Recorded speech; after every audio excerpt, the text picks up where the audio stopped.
Set ചെയ്യണേലും നല്ലതുപോലെ enquiry ഉണ്ട്. അത് ഞാൻ മുമ്പത്തെ വീഡിയോയിൽ പറഞ്ഞിട്ടുണ്ടായിരുന്നില്ല. അപ്പോൾ നമുക്ക് തയ്ക്കാൻ വേണ്ടിയിട്ടുള്ള ഐറ്റംസാണ് ഞാൻ ചെയ്യുന്നത്. നമുക്ക് മിക്സഡ് ആയിട്ടുള്ളതും ചെയ്യണം, അതുപോലെ തന്നെ ബീഡ്സ് മിക്സ് ചെയ്തിട്ടുള്ളത് ചെയ്യണം, പിങ്കും ഫ്ലവർ വെച്ചിട്ടുള്ളത് അതിൻ്റെ സെയിം ബീഡ് വെച്ചിട്ടുള്ളത് ചെയ്യണം. അപ്പം അതിന് കുറേ ഓർഡർ ഉണ്ട് കേട്ടോ. ഒരു കസ്റ്റമറിന് അതിൻ്റെ സെയിം ഒരു പിങ്ക് ഫ്ലവർ വെച്ചിട്ടുള്ള ഒരു 6 ബോയാണ് ഓർഡർ ചെയ്തിട്ടുള്ളത്. അതുപോലെ തന്നെ 6 നെയിം ബോ, അതുപോലെ 6 ക്ലിപ്പൊക്കെ ചെയ്തിട്ടുണ്ട്. പക്ഷേ അത് ഫുൾ കഴിഞ്ഞിട്ടില്ല. അപ്പോൾ ഞാൻ ഇത്രയും ചെയ്ത് വെച്ചിട്ട് ഞാൻ വിചാരിച്ചു ഇത് ഇന്ന് ഡിസ്പാച്ച് ചെയ്യാമെന്ന് വിചാരിച്ചു. അപ്പോൾ ഇതിൽ അഡ്രസ്സ് എഴുതി വന്നപ്പോഴത്തേക്ക് അവർക്ക് ഇതിൻ്റെ കൂടെ വേറെ ഏതൊക്കെ സാധനങ്ങളൊക്കെ വേണമായിരുന്നു. അപ്പോൾ അത് ഞാൻ ചെയ്തില്ല. അപ്പോൾ ഞാൻ എന്തായാലും പിറ്റേ ദിവസത്തേക്ക് അത് മാറ്റി വെച്ചു.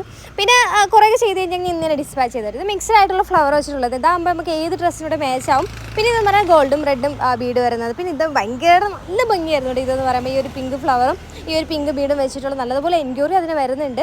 അപ്പോൾ എന്തായാലും വേണമെന്നുള്ളവരൊക്കെ എനിക്ക് മെസ്സേജ് അയക്കാം. അപ്പോൾ ഞാനൊന്ന് വെച്ച് നോക്കുന്നുണ്ട്. കാരണം ഡ്യൂട്ടിക്ക് വെച്ചപ്പോൾ നല്ല ഭംഗിയുണ്ട്. അപ്പോൾ ഞാനും കൂടെ ഒന്നും ഇങ്ങനെ വെച്ചത്. എനിക്കിതൊക്കെ ഇങ്ങനെ വെച്ച് ഇങ്ങനെ ഫോട്ടോ എടുക്കാനൊക്കെ ഭയങ്കര ഇഷ്ടമാണ്. പുറത്തൊക്കെ വെച്ചുകൊണ്ടോ എന്താ നടക്കിടല്ലേ.